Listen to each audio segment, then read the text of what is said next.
This could potentially be the real Need for Speed 2022 logo. This logo made its way around the internet recently. You guys were actually sending me it. And every time I respond to EA now, that is ongoing very fun. In my adventures of ratioing EA, you should help, by the way, you guys have been responding with this very image. But of course, my first reaction to the whole thing is this actually real? Because to be honest, out of the gate, I'm kind of mixed on it. We've seen some fake leaks, like potentially fake leaks. I've managed to avoid them thus far, but well, you just gotta have a look at some of these. This has been recreated, this version here, in a higher quality. Amazing community as usual. Now let's be completely real here. This could 100% be fake. I don't really know if there's anything to back this up.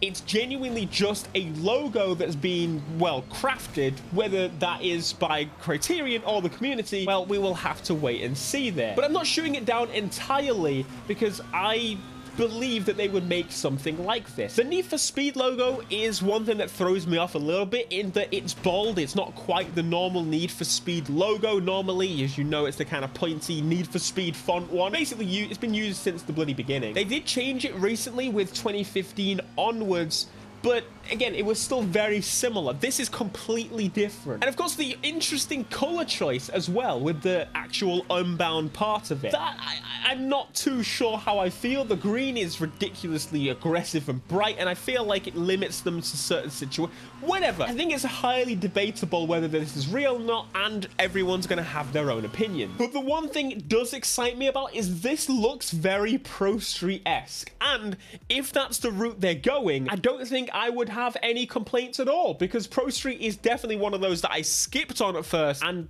became one of my favorites very quickly later. But hey, hopefully we don't have long to wait to find out. Moving on, this is probably one of the most exciting articles I've read in a long while. You know, there's usual PR fluff that you hear from these companies all the time, but this one could potentially reshape how we look at EA for good. The goal is to give a stronger voice to studio leadership, explains Samantha Ryan. She's the GM for BioWare, Full Circle, Maxis, Motive, and a new studio in Seattle. The knowledge that folks like myself have from being in the thick of the studios for over 20 years is hard-earned. Ideally, the knowledge helps EA leadership stay in closer touch with the needs of their studios. So essentially what this article is saying is EA is giving more control to the studios to do what they want. This would possibly explain why we've got a weird release schedule for all EA games this year. I know EA didn't want to have a big event, but surely that was helped and aided and assisted and decided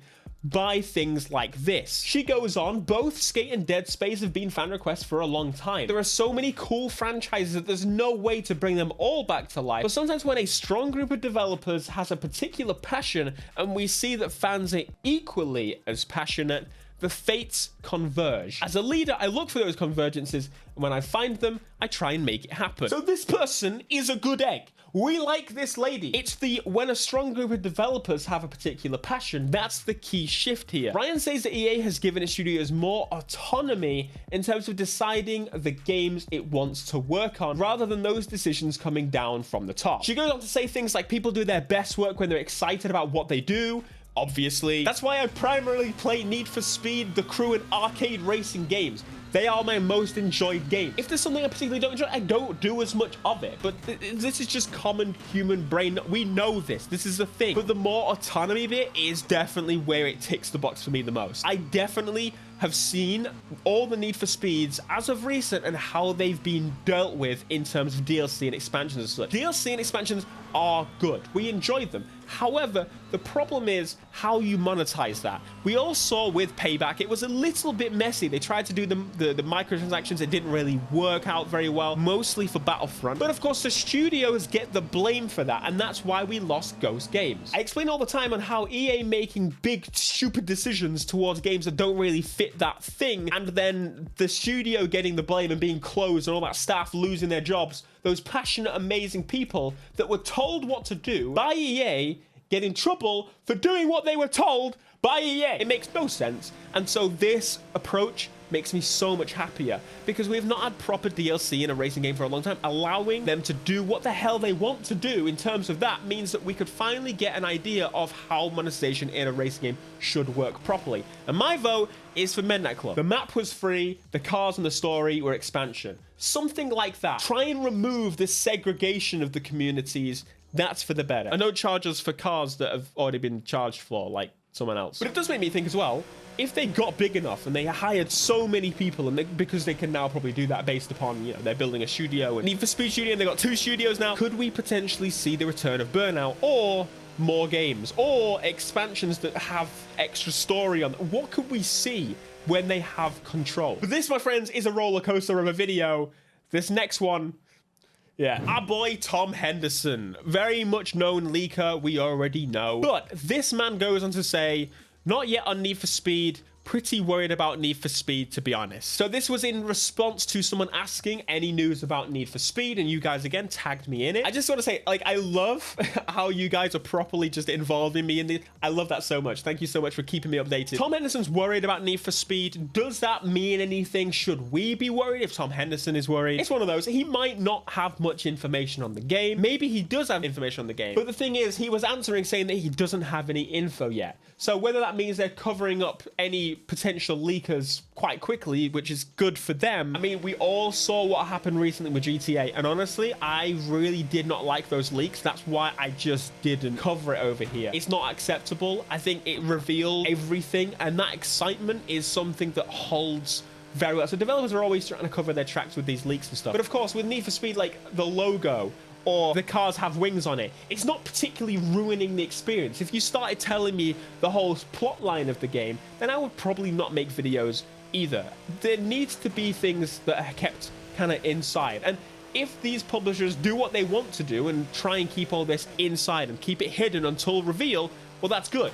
But at the same time, things leak a lot. And so us not hearing about anything for the last while is very interesting when we had the map leak very early on. We are very clearly at the end of the month, which I wouldn't even expect Need for Speed to be announced this month. I thought it would have been months prior. Is there a potential that we might not see the game until next year? Maybe. But at the same time, EA would not want them to miss the holiday season.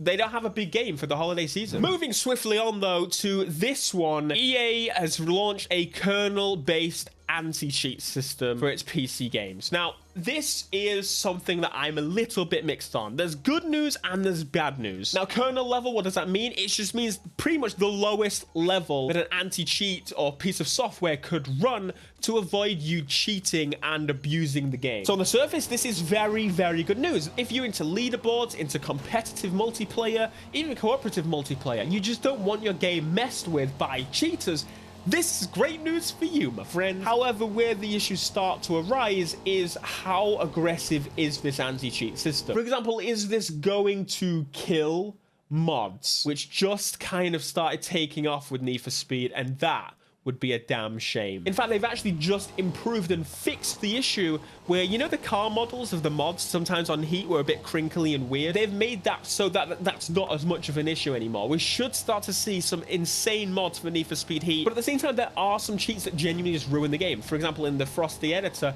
you can modify the values of a car and literally increase the performance of the car, which again, for single player, that sounds kind of fun. You can make your own parts. You can have an extra level of performance. You can test things, 30,000 horsepower, for example. But when it comes to multiplayer, that really is a problem. They could, however, split it so that mods do work on single player and they don't on multiplayer. This is things they could do. But I'm a little bit worried, but a little bit excited, because it does mean that, well, hopefully it'll be a bit more balanced in terms of PvP, especially now that crossplay is a big thing on Need for Speed and in all kind of games going forward. With PC players being introduced and PCs allowing so much customization to their you can do whatever the hell you want, it becomes a bit of an issue, you know?